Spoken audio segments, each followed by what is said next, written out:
କିଛି ଦିନ ପରେ ରାଜେଶ ଶାନ୍ତି ତାଙ୍କର ଏକମାତ୍ର ପୁଅ ରାକେଶ ସହିତ ଘର ଭିତରେ ରହୁଥିଲେ। ରାକେଶର ମାଆର ନାମ ଶାନ୍ତି ଥିଲା, ହେଲେ ସେ କେତେବେଳେ ବି ଶାନ୍ତି ରହୁନଥିଲା। ସେ ବହୁତ ଚାଲାକ ଥିଲା। ରାକେଶ ପାଇଁ ବହୁତ ଜାଗାରୁ ଝିଅ ଦେଖିବା ପାଇଁ ଯାଏ, ହେଲେ ତାକୁ ରାକେଶ ପାଇଁ କୌଣସି ଝିଅ ପସନ୍ଦ ହୁଏ ନାହିଁ। ସିଏ ଝିଅମାନଙ୍କୁ ଏମିତି ସେମିତି କ୍ୱେଶ୍ଚନ୍ ପଚାରୁଥାଏ କି ତାର ଉତ୍ତର କେହି ଦେଇପାରୁନଥିଲେ। ଆରେ ଶାନ୍ତି, ତୁମେ ପୁଣି ଗୋଟିଏ ଝିଅକୁ ରିଜେକ୍ଟ କରିଦେଲ। ଆରେ ତମେ ଦେଖିପାରିଲ ନାହିଁ କି ସେ ଝିଅଟି ନା ଗୁଣରେ ପାଠରେ କେଉଁଥିରେ ବି ଠିକ ନଥିଲା। ସେମିତି ଝିଅ ସହିତ ମୋର ଏକମାତ୍ର ପୁଅ ସହିତ କ'ଣ ବାହା କରିଦେବି? ତାକୁ ଆଗକୁ ପୁରା ଘର ସମ୍ଭାଳିବାକୁ ପଡ଼ିବ।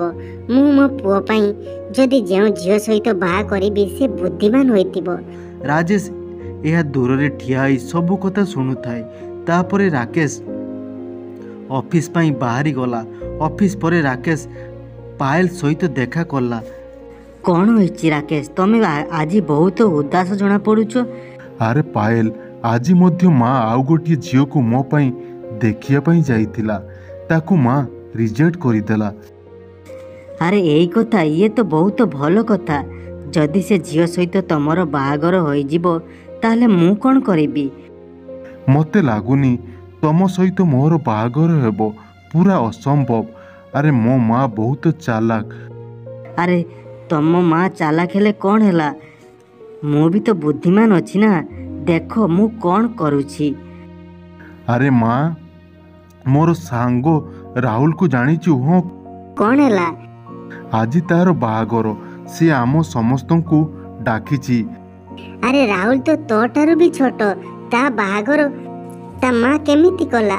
ଆରେ ମା, ତାର ମା ତମଠାରୁ ଆହୁରି ଚାଲାକ। ସେ ଖବର କାଗଜରେ ତାର ପୁଅ ପାଇଁ ଝିଅ ଖୋଜିଲା। ବାସ୍ ଜଣେ ପରେ ଜଣେ ତା ଘରକୁ ଆସିଲା ଆଉ ଭଲ ଝିଅ ଦେଖି ତାର ବାହାଘର କରିଦେଲା।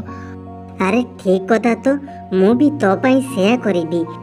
ତାପରେ ଶାନ୍ତି ତା ପୁଅ ପାଇଁ ଝିଅ ଖବର କାଗଜରେ ଏଡ୍ ଦେଇଦେଲା। ଗୋଟିକ ପରେ ଗୋଟିଏ ଝିଅ ଆସିଲେ, ହେଲେ ଶାନ୍ତିର କାହାକୁ ବି ପସନ୍ଦ ହେଲା ନାହିଁ। କିଛି ଦିନ ପରେ ପାୟଲ ଆସିଲା। ତମର ନାମ କ'ଣ? ମୋର ନାମ ପାୟଲ। ତମେ କ'ଣ କର? କେତେ ପାଠ ପଢ଼ିଛ? ମୁଁ MA କରିଛି ଆଉ ସରକାରୀ ସ୍କୁଲରେ ଟିଚର ଅଛି। ଆଚ୍ଛା, ତମେ ମାଷ୍ଟର। ତାହେଲେ ତମେ ତ ବହୁତ ବୁଦ୍ଧିମାନ ହୋଇଥିବ ଆଉ ମୋ ପରୀକ୍ଷାରେ ତମେ ପାସ୍ ହୋଇଯିବ।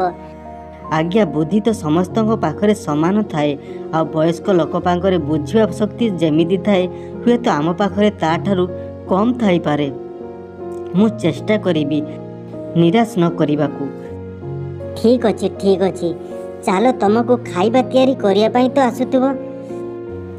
ଆଜ୍ଞା, ବିଲକୁଲ ଆସେ। ତ ତୁମ ପାଇଁ ଏଇଟା ସବୁଠୁ ବଡ଼ ପରୀକ୍ଷା।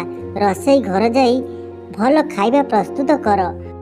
ପାୟଲ ରୋଷେଇ ରୁମକୁ ଗଲା ଆଉ ମଟର ତରକାରୀ ବନେଇଲା। ଆଣ୍ଟି, ଆଳୁ ତରକାରୀ ବନେଇ ଦେଇଛି। ଠିକ ଅଛି, ତୁ ଏଇଠାରେ ଥା, ମୁଁ ଦେଖି ଆସେ। ତାପରେ ଶାନ୍ତି ତରକାରୀ ଚାଖିଲା। ବାଃ, ବହୁତ ସୁଆଦିଆ ହୋଇଛି। ମୋତେ ତ ପାୟଲର ବୁଦ୍ଧି ଦେଖିବା ପାଇଁ ପଡ଼ିବ। ତରକାରୀ ଭଲ ହେଲେ କ'ଣ ହେବ? ତାପରେ ଶାନ୍ତି ତରକାରୀରେ ଲୁଣ ପକେଇ ଦେଲା। ଆରେ ପାୟଲ, ଏଠାକୁ ଆସିଲୁ। ହଁ ଆଜ୍ଞା, ଯାଉଛି। ଆରେ ତୁ କ'ଣ ଏମିତି ତରକାରୀ ରାନ୍ଧୁ? ଛି ଛି ଛି, କେମିତି ଲାଗୁଛି? ଏହାକୁ କେହି ବି ଖାଇବେ ନାହିଁ। ହେଲେ ଆଣ୍ଟି, ମୁଁ ତ ତରକାରୀରେ ଠିକ୍ ଲୁଣ ପକେଇଥିଲି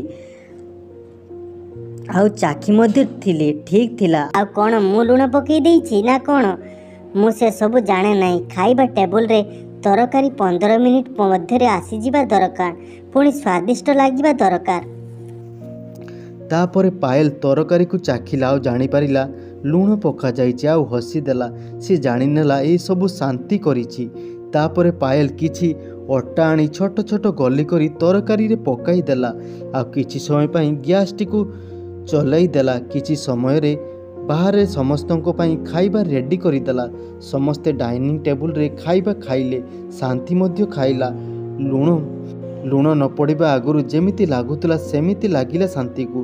ଆରେ ଲୁଣିଆ ଲାଗୁଥିଲା, ଏବେ ଠିକ୍ ଲାଗୁଛି। ଆରେ ହେଲେ ଏହା କେମିତି କଲୁ?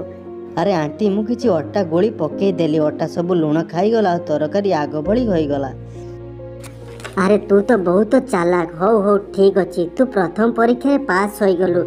ଏବେ ଆରମ୍ଭ ହେବ ଦ୍ୱିତୀୟ ପରୀକ୍ଷା। ତ ତାହେଲେ ରେଡି ଅଛୁ ତ ଦ୍ୱିତୀୟ ପରୀକ୍ଷା ପାଇଁ? ଆଜ୍ଞା ବିଲକୁଲ।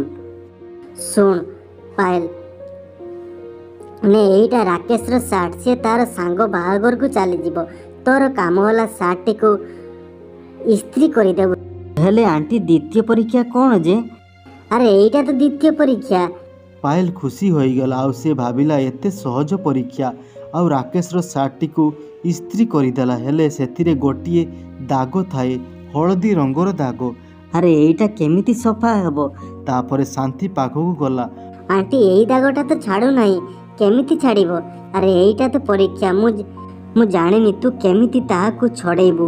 ତାପରେ ପାୟଲ ସାର୍ଟଟିକୁ ନେଇ ସେଠାରୁ ଚାଲିଗଲା। ବହୁତ ସମୟ ହେଲା ପାୟଲ ଆସିଲା ନାହିଁ। ମୋତେ ଜଣାଥିଲା ପାୟଲ ଆଉ ଆସିବ ନାହିଁ। ସେ ପାରିବ କୁଆଡ଼ୁ? ତାକୁ ଖରାପ ଲାଗୁଥିବ। ଆଉ କ'ଣ ସେ ମୁହଁ ଦେଖାଇବା ପାଇଁ ଆସିବ? ସେହି ସମୟରେ ପାୟଲ ଆସିଲା। ଆଣ୍ଟି ମୁଁ ସାର୍ଟକୁ ଭଲ ଭାବରେ ପ୍ରେସ୍ କରି ଆଲମାରିରେ ରଖିଦେଇଛି। ଆଉ ଦାଗ? ଦାଗ ତ ସଫା। ହେଲେ କେମିତି? ଅଳ୍ପ ଡିଟର୍ଜେଣ୍ଟ ଆଉ ସେଥିରେ ଅଳ୍ପ ସିଲିକା ଆଉ ଖାଲି ଥଣ୍ଡା ପାଣିରେ ଅଳ୍ପ ସମୟ ପାଇଁ ପକେଇଦେଲି। ପୁରା ସଫା।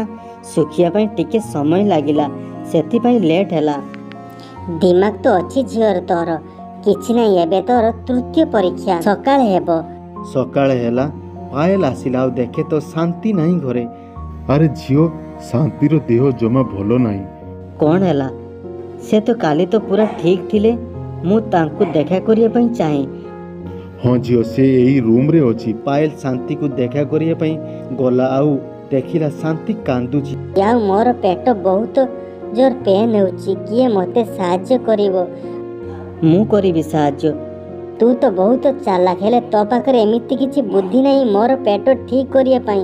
ଯଦି ଠିକ୍ କରିପାରିବୁ ନାହିଁ ତାହେଲେ ଏଠାରୁ ଚାଲିଯା। ଯା ଏଠାରୁ ଯା ଶୀଘ୍ର ପଳେଇ ଯା। ପାୟଲ ମାର କଥାକୁ ଧରିବ ନାହିଁ। ମାର ପେଟ ବହୁତ ବଥା। ହେଲେ ସେ କାଲି କ'ଣ ଖାଇଥିଲେ? ବହୁତ ଦିନର ପଖାଳ। ଠିକ୍ ଅଛି, ତାହେଲେ ପେଟ ଗ୍ୟାସ୍ ହୋଇଛି। ତାପରେ ପାୟଲ କିଚେନ୍ ରୁମ୍କୁ ଗଲା। କଳା ମିର୍ଚି, ହେଙ୍ଗୁ, ଜୁଆଣୀର ଗୋଟିଏ ଗାଢ଼ା ପ୍ରସ୍ତୁତ କଲା ଆଉ ଶାନ୍ତି ପାଖକୁ ନେଇଗଲା। ନିଅନ୍ତୁ ଆଣ୍ଟି, ଏଇ ଗାଢ଼ାକୁ ପିଇ ଦିଅନ୍ତୁ। ତୁ ଚୁପ୍ କର। ଏତେ ମେଡ଼ିସିନ ଖାଇଲି ହେଲେ ମୋ ପେଟ ଠିକ୍ ହେଲାନି। ଆଉ ତୁ କ'ଣ ନେଇ ଆସିଲୁ? ଏହାକୁ ଖାଇଦେବି ମୋର ପେଟ ଠିକ୍ ହେଇଯିବ। ମା, ଏଥିରେ ଅସୁବିଧା କ'ଣ? ଖାଇଦିଅ ନା। ତାପରେ ଶାନ୍ତି ଖାଇଦେଲା। କିଛି ସମୟ ପରେ ଶାନ୍ତି ମୁହଁରେ ହସ ଫୁଟି ଉଠିଲା।